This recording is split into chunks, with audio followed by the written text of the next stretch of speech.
Hello everyone, welcome back to my channel. Today's video is going to be the introduction for Spookoplathon hosted by Becca and the Books. This is a readathon running the whole month of October. We do have this Monopoly inspired game board with creepy reading type prompts on it. I plan on rolling 5 times, roll as you go, and vlogging my experience and which books I pick. Actually, in my October TBR, which I can link up in the cards, I did do my first roll, so I will pop that clip in now. I have a little witch character here. I'm just going to be using Canva to do this because I don't have colored ink for my printer right now. So apologies if it's so small, but I am on go and I'm going to roll. So we got a 6. 1, 2, 3, 4, 5, 6. So a book with orange on the cover, I believe. I forgot to mention, if I roll doubles, that is going to add rolls. So we're starting with 5, but if I roll a double, we could be up to 6, etc. So my first roll, I got orange, which is a book with a mostly orange cover. And for that, I chose Burn with Jack.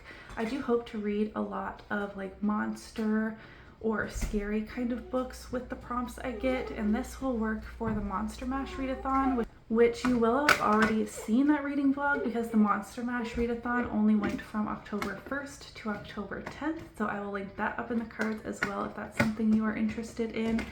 But this is a less than 100 page monster romance where we have Jack, who is a ghost with a pumpkin head. And it's set on Halloween in a pumpkin patch, and apparently it has some like horror elements, so I'm expecting to be scared, but I know it's going to be a fast read and we will be able to quickly do roll number 2. I really hope you will enjoy this reading vlog. I'm very excited for this readathon, and I will check in with you when I finish my first book. Hey guys, first check-in for Spookoplathon. I have my roll number 1. So I just wanted to give like a better synopsis, I suppose. So this is a Halloween monster romance novella. We're following Ada Moore, who is a witch, or that is what her family has always been called in this town that she lives in.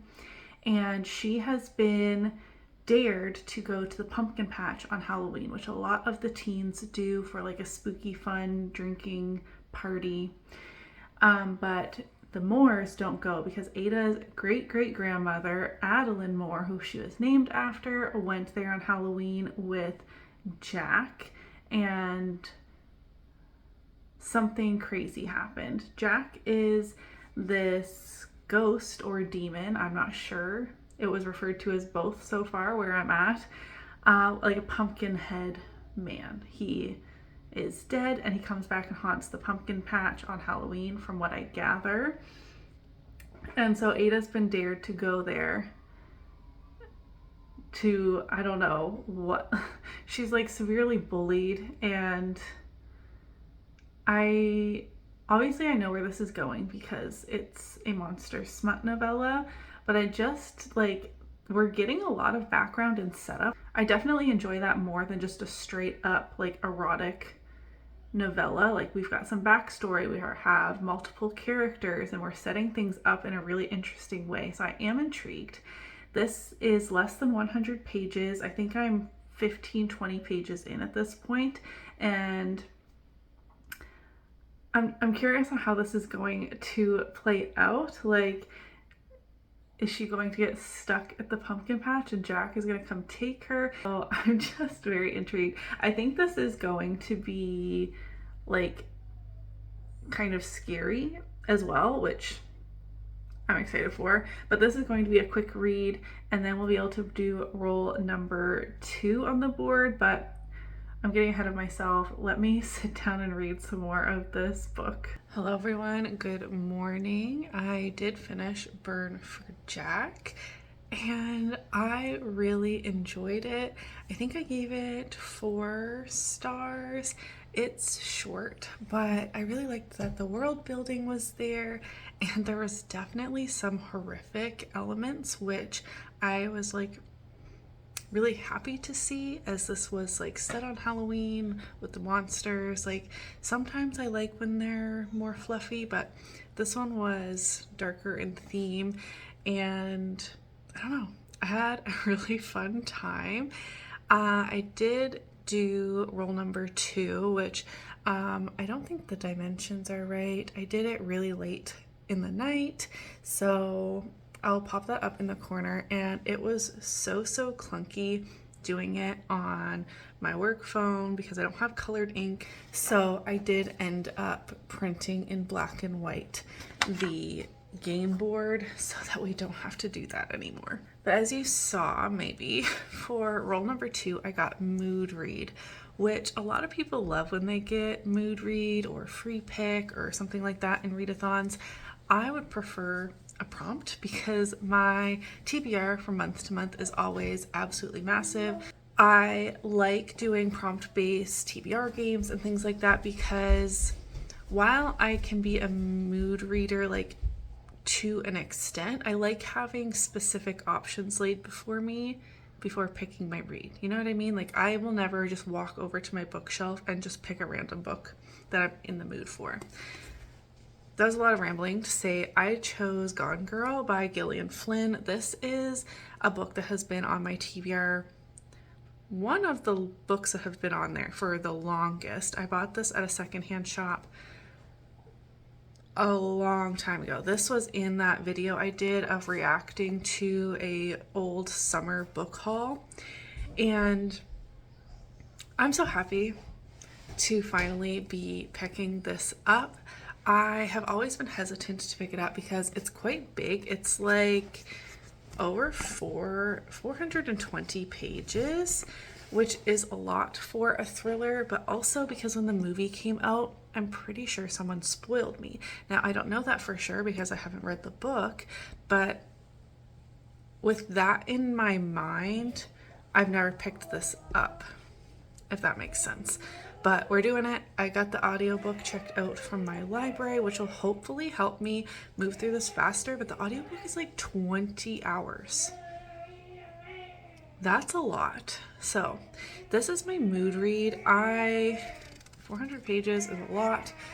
I don't know how long this is going to take me to read because I'm also reading like other things as well, which maybe I could get on the board at some point. I don't know.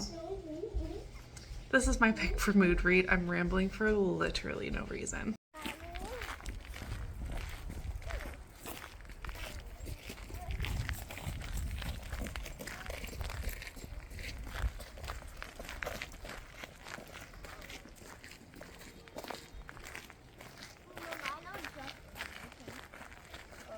What? I'm gonna put a smiley face on it and then little shapes on the top one. That's a good idea. Smiley face and shapes. Oh, what? Masks didn't last long.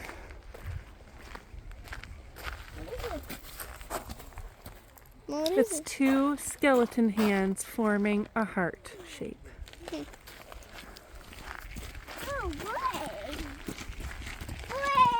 Careful you don't fall off the edge.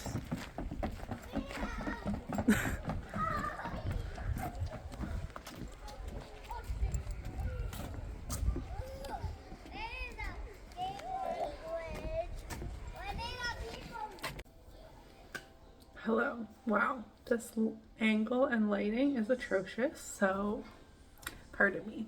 I wanted to check in because I am now, I'm a little further than this as well because I'm listening to the audiobook. I'm over 100 pages into Gone Girl. It's a little over 400 pages, so I thought it would be a good time to chat about this. Where I'm at right now, which I'm sure this is done on purpose, I'm sure it's part of the twist, but it's really like messing with my mind a little bit, is like, who are these people? So in Nick's POV, it's present day. Amy is missing. She's gone. And the way he perceives their life together over these years and who his wife is as a person is very different from how it's portrayed in Amy's POV, which is the before, leading up to like the current timeline, how their marriage and relationship was and how she thinks that her personality is. And it's just very, very interesting and almost relatable in a way when you have like different personality types coming together in a partnership. Not that, like, I feel like this got really toxic and bad, obviously, at the point that we're in where Amy is missing. But it was just reminded me of me and my husband. We're very different personalities, and they have that saying of like opposites attract, but it does cause conflict sometimes where we are perceiving the same event that is unfolding in very different ways. Does that mean that one of us is wrong and one of us is right? No, not necessarily, but it's like the lens in which you're viewing the world as well, if that makes sense. So Nick is very pessimistic. He has kind of a poor attitude, but he's very excited about the things that he wants to do. And when Amy doesn't show that same enthusiasm, he thinks that she is a neg or, you know, all these things. And then in Amy's POV, she is just, you can feel her love for Nick in her chapters. It's also the before. So something goes sour at some point in here that I haven't reached yet. But she is also recognizing that, like, Nick doesn't like when I cry in front of him. And then we find out, like, why that is perhaps, like, his home life growing up. There's just, like, little breadcrumbs left.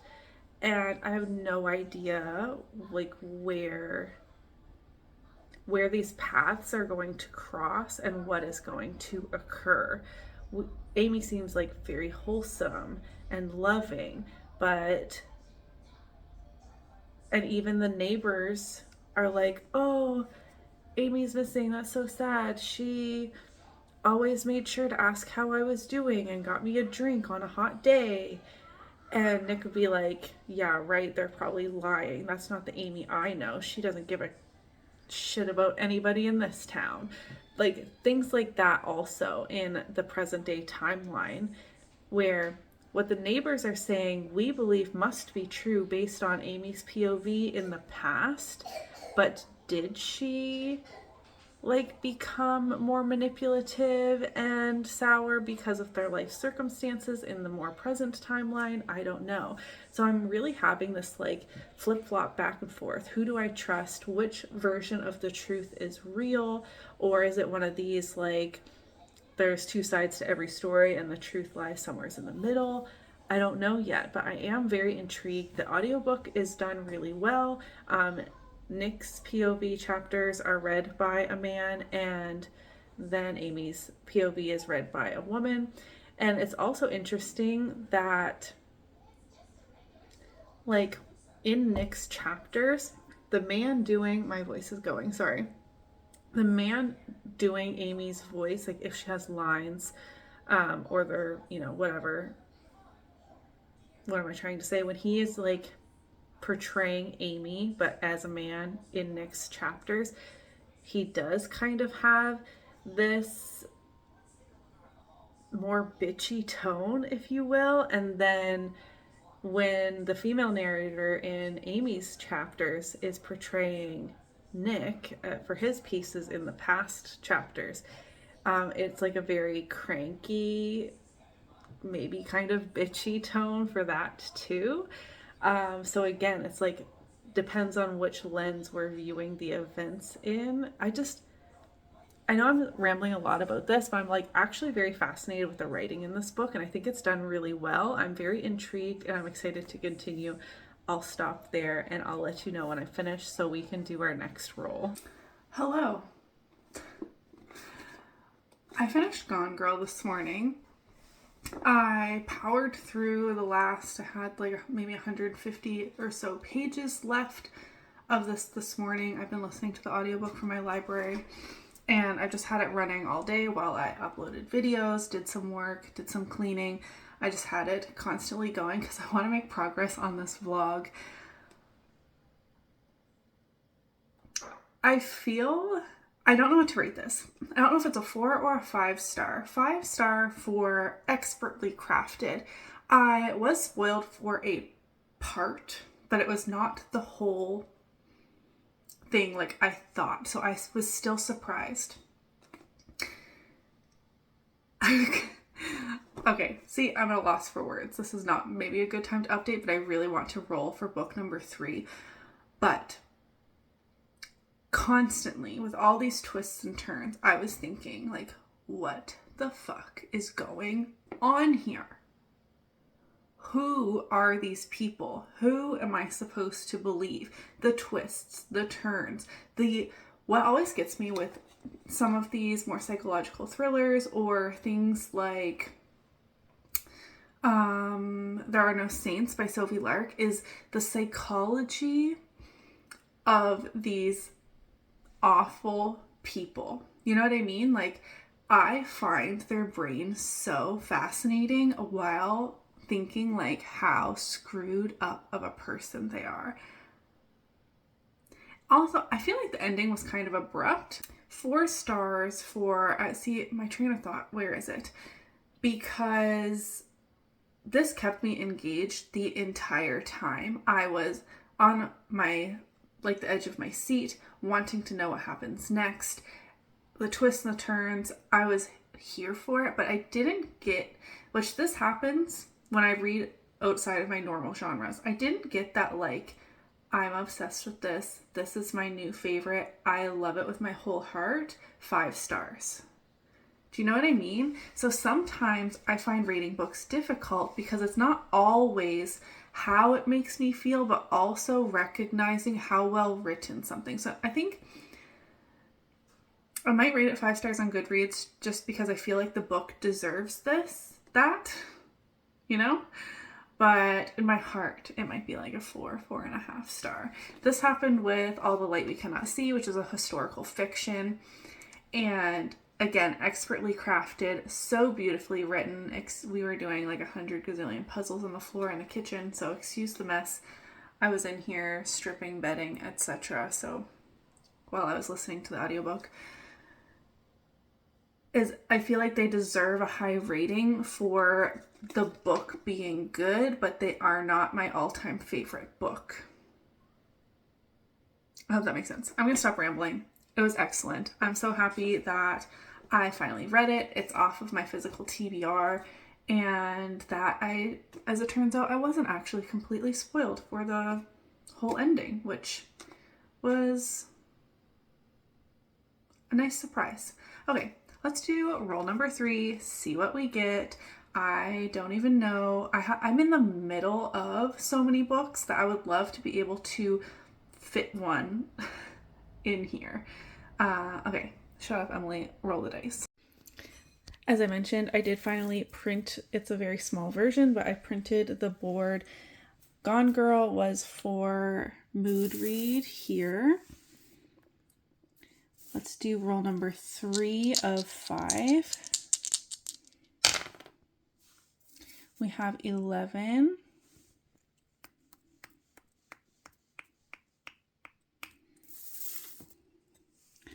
Crows and Ravens. I believe that is a book with crows, like a bird or feathers on the cover, but I will check that and come back with some options. I'm back with some options to share with you. One on my Kindle is One Last Rainy Day, A Legacy of a Prince by Kate Stewart. This is on my actual November TBR. Yes, it's November now. But it's part of the Ravenhood series, but it's like a spin-off series. So that was like Raven, but that's not really the title. So the prompt is a bird, a type of bird in the title of the book, or an element of a bird on the cover. So an actual bird, feathers, beak, talons, something like that. The other one was Butcher and Blackbird that I have on my Kindle, but that's not on a TBR, though I do want to read that. I'm not choosing it for this prompt. I have 3 physical books to share. A Court of Wings and Ruin, I am halfway through, but it said an element of the bird on a cover or the name of a bird in the title. So I was thinking like wings, but there's no actual wings on the cover, so I'm going to scrap that. The Alchemist by Coelho is less than 200 pages and is up on my 23 to read in 2023, and there are birds up here. And I also have The Winter of the Witch, which is what I had in mind if I landed on the more witchy prompt, but this has, feathers on here, and this would finish a series. So I have decided in between these two. This one works for my November TBR. It was one of the options I shared in that video. This is on my 23 to read in 2023. So I think I'm going to do a poll on Instagram because I'm not really too fussed about either. I feel like I should pick this one and finish this series. And I've given the other 2 books 5 stars, so I'd be more than happy to do this, but this one is shorter and also a priority. I just don't know which one to pick. I'm going to do a poll, and if I come to a conclusion myself before the poll ends, then that is fine. I am leaning towards this one, but I'm mentally not able to let go of this one either. Okay. I'll let you know when I'm about halfway through one of these books. Hey guys, I'm not really sure why I'm choosing to update you very late at night from my bed. I am currently eating, shout out to Sam. I haven't even told her I made these yet, but she sent me the recipe for butterbeer cookies. They're butterscotch flavor. So good. So good. Hopefully I don't get too many crumbs in the bed because my husband will not be pleased if I do. But I have been picking at The Alchemist all day. It's not really split up into chapters, but there's a lot of breaks and illustrations. So just as I'm waiting for part of supper to cook, I read a few pages. And just picking it up at every opportunity. And in doing that today, I've read 86 pages of this, and it's 182 pages long. So I'm almost halfway. And this is not what I expected at all. I was under the impression, which it is listed under, it's considered a modern classic, and it's listed under fantasy on Goodreads, but it also reads it's philosophical, maybe a self-help book. We're following a young boy as he navigates growing up, kind of, and has a lot of themes of fate and the different threads through the world, and how does one discover their purpose and the journey to get there, and how a lot of people kind of settle, I guess, and never achieve their ultimate purpose or dreams in the world. I don't know how to explain it. Here, right in the back, to realize one's destiny is a person's only obligation. And there's a lot of ups and downs in discovering your destiny or your purpose in life, and life often takes you on all of these different paths to get there. We are following omens, if it's a good omen, and I don't know how to explain it it's doing a really great job at exploring these themes without it being inherently religious. A lot of books that talk about your destiny or your fate, it's always God led me here. God told me to. I was just and that's really hard to wrap your head around if you are not overly religious.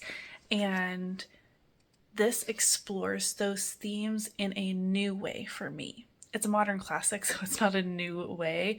This is beloved by many. It's been reviewed millions of times on Goodreads, and I am finding this compulsively readable. Like, I am putting it down over and over again just because my day has been super busy, but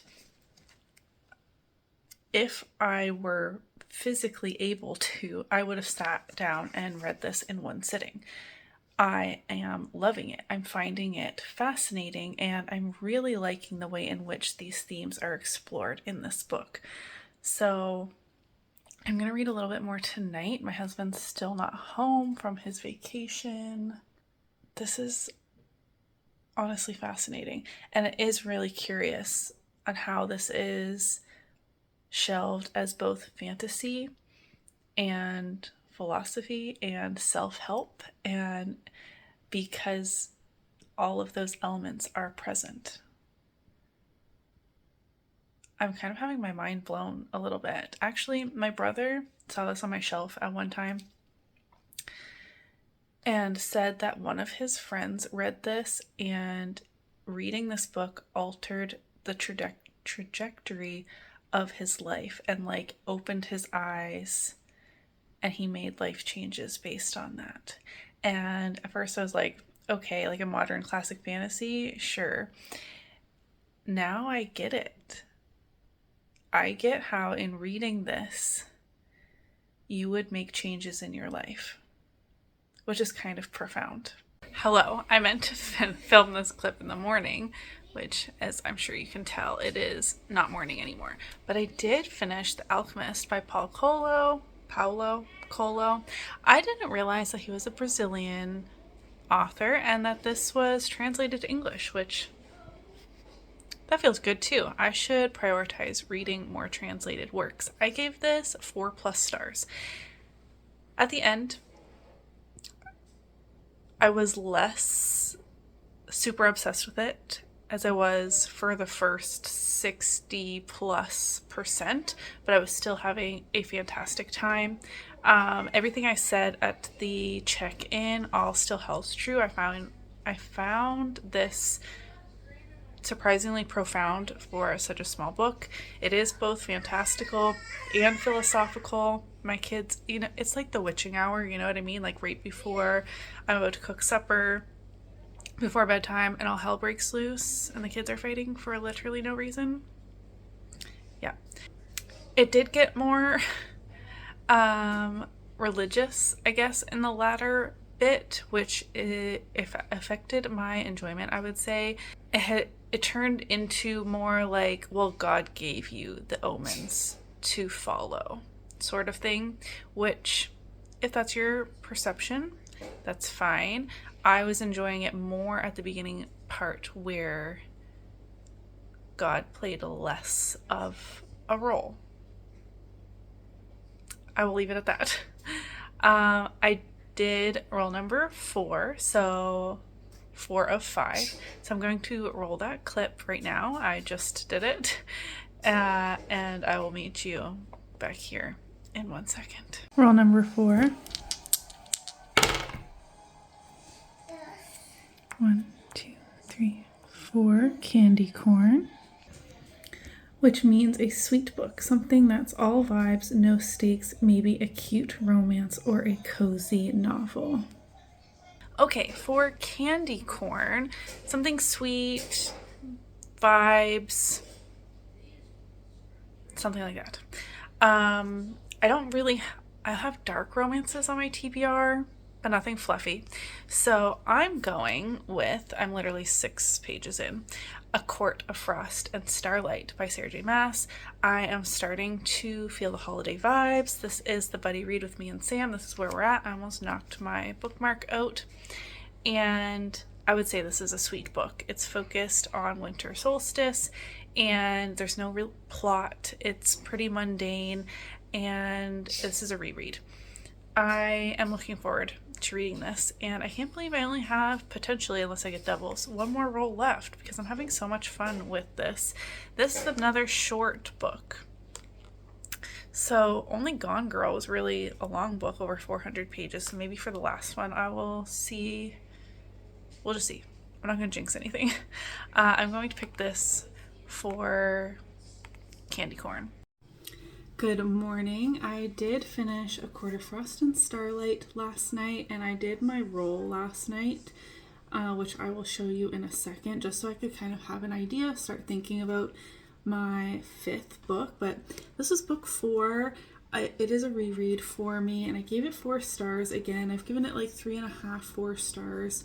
It's slice of life, and at least this time I'm reading it coming into the holidays. The first time I read it was like in June or something, and I definitely enjoyed it less then. And upon reread, I'm picking up some more tidbits that lead us into A Court of Silver Flames, some like interactions between Cassian and Nesta. So that was actually really fun to see. It was a short book to knock out, but it was on my official TBR, and it was a buddy read with Sam. So I'm happy I was able to get it to work for like this, what was it, candy corn, like a sweet book. And then I will insert the clip here of my 5th roll. It is very late at night, but I want to roll my 5th book so I can start kind of thinking about what book to read in the morning. 4th roll was candy corn. So this will be roll 5 of 5 as long as we don't get any doubles. 11.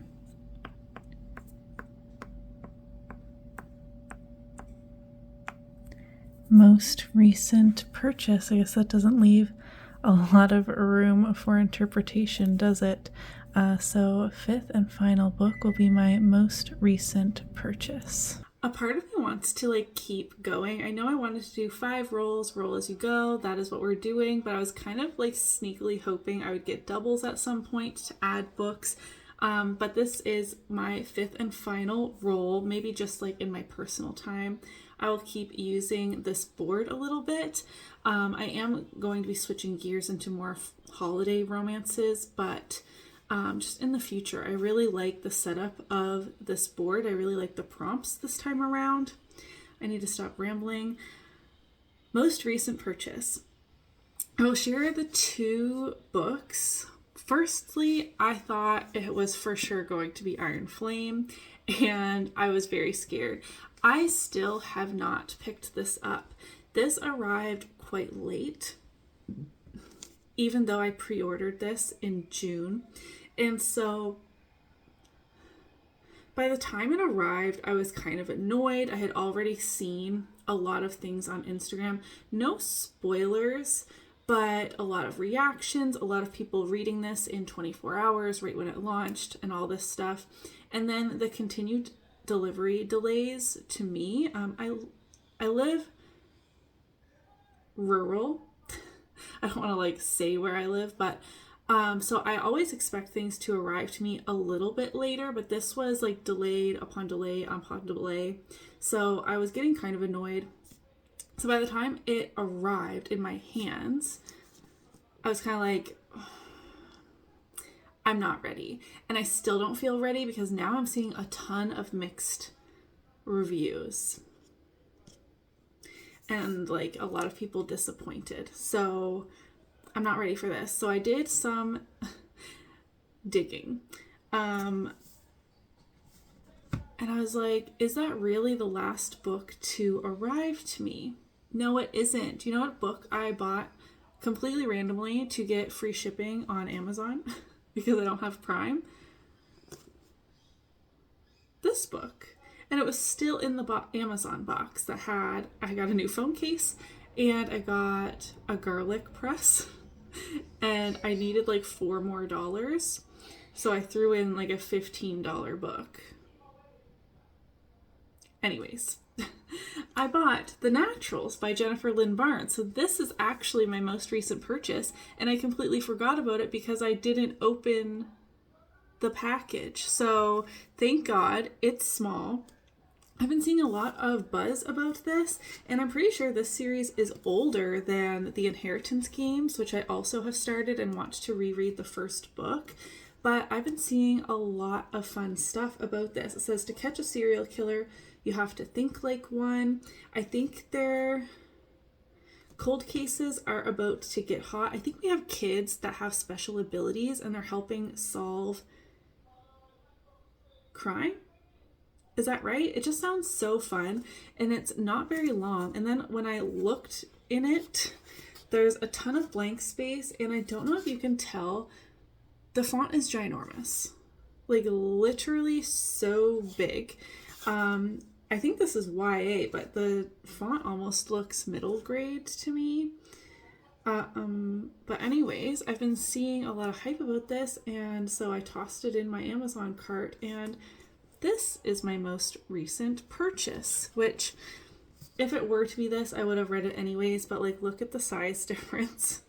I think I'll be able to read this very quickly and finally get to this reading vlog out to you guys. I have been all over the place for the last 2 months, really, have just been a whirlwind, but I'm excited to dive into this one. It is the start of a new series, which I should not be doing because I have 50 ongoing series, but I think I'm really gonna like this. It did, I don't know if you can see, it was kind of crumpled up in my package, but that's fine.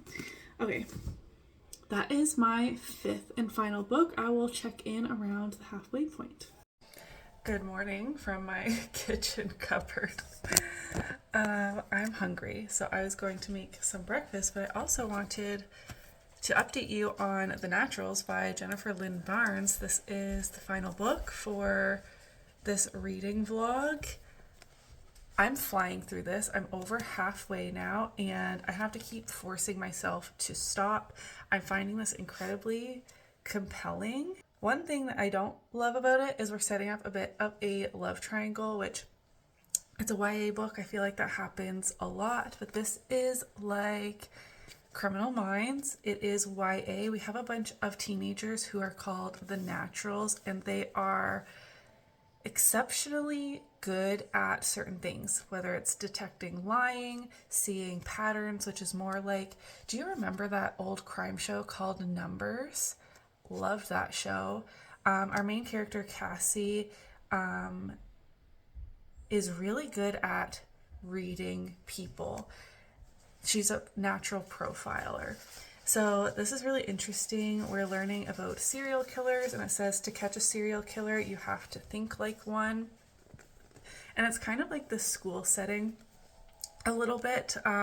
We have like a group of teenagers that have been brought in by the FBI and kind of like put in this house to develop their specific skills. And I don't know, when I think of like what is the actual plot of this book, like where are we going, we don't have anything that's like building up right now, and yet I can't stop reading it. Like I'm finding it just so fun. So even though for probably the majority of this vlog, I don't know, I have looked like a disaster, I wanted to update you on this anyways. And I didn't realize how much older the series was from the Inheritance games. This was published in 2013, so it's 10 years old, and revised trade paperback edition. These must be new covers for this series, and it's getting like a resurgence. And all of the Goodreads reviews I've seen from people who I follow or am friends with on Goodreads gave it 4 or 5 stars, and I'm definitely feeling that. It's feeling like a 4-star right now just because I don't love the love triangle aspect, and I don't really feel like there's much of a plot right now. Like we don't have a big bad. I don't know how to explain it. Like the plot is kind of like them learning, or maybe I'm completely missing something. I don't know, but the ending could surprise me. I'm on part 2, and I think there's 5 or 6 parts. Oh. This much of the book is acknowledgements and sneak peeks at other, like the sequel and the Inheritance games. So there's only 308 pages, and I'm on 156. So yeah, over halfway. Let's see, what does this say? 5 parts, and I'm on part 2. So there's still space for something exciting to happen, and that has the potential to bump it up for a 5-star for me.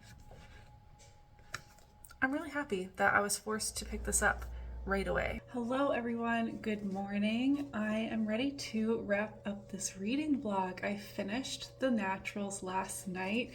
I could not put this down for it took me 2 days because I'm just busy in general, but this was fantastic. I gave it a 5 stars on Goodreads. It's more like 4.5 plus stars. I couldn't put it down. At my last check-in, I was kind of like, what is the plot beyond like the kind of like school setting? It wasn't a school, but like the learning bit for these kids, and we definitely got a plot. We definitely got a big bad. I was shocked. I couldn't turn the pages fast enough, and that tells me that this was such a great pick. I'm so happy I bought this. I'm so happy that I read it right away, because I'm notorious for buying books and then it's sitting on my shelf for a really long time, and that didn't happen here because of the most recent purchase prompt. This was so good, and I want to continue right away, but I am not going to do that. I'm not going to buy Killer Instinct. It's the second book. I'm not going to buy that just yet, but fantastic. If you like YA mysteries, if you liked Criminal Minds, I think you would really enjoy this. It's not a full 5-star because, like I mentioned in my check-in, the love triangle situation. Like, I know that happens in so many YA books, but kind of cliche, you know, like one of those stereotypical YA tropes that I just don't love. It's not my favorite trope. So it doesn't get like a full 5-star, but with how fast I was reading it, I was enjoying myself the entire time. I was hooked like right at the beginning, even without knowing what's to come, if that makes sense. I don't know. This is fantastic. And that is going to finish off this reading vlog. I have been editing it this morning. I'm hoping to get it up today. Yes, we're at the end of November. It's been a time. And I realized that all of the books I read, for like the 5 books, were 4 or 5 stars. That's fantastic. That has never happened before. I think this is my most successful reading vlog in terms of like star ratings. Ooh, maybe the kids choosing the TBR. That one was really good too. All 4 and 5 stars. That is so great. I am going to keep this. That's really washed out. Because like I mentioned earlier, I really love the prompts on this version of the board, and I would love to do this again sometime. So let me know. It's not going to be like super soon. I also want to do mini TBR Star Hop again before this, but let me know if you would like for me to play this game another time and do another reading vlog, just because it was so much fun. Like I said, it's going to be like not in the near future, but I do want to just keep the board because it was fantastic. Wow. Apologies to everyone for taking a month longer than it should have to complete this reading vlog. We hit a bit of a rough patch, especially in October, but this was book 9 for November, so things are a little bit better right now, and I'm happy to edit this video and get it up. I'm like, what is my problem? I ramble all the time for literally no reason. Fantastic reading vlog, fantastic TBR game. I'm so happy I participated. If you enjoyed this reading vlog, don't forget to give it a thumbs up so that I know, and I will see you in my next one. Bye.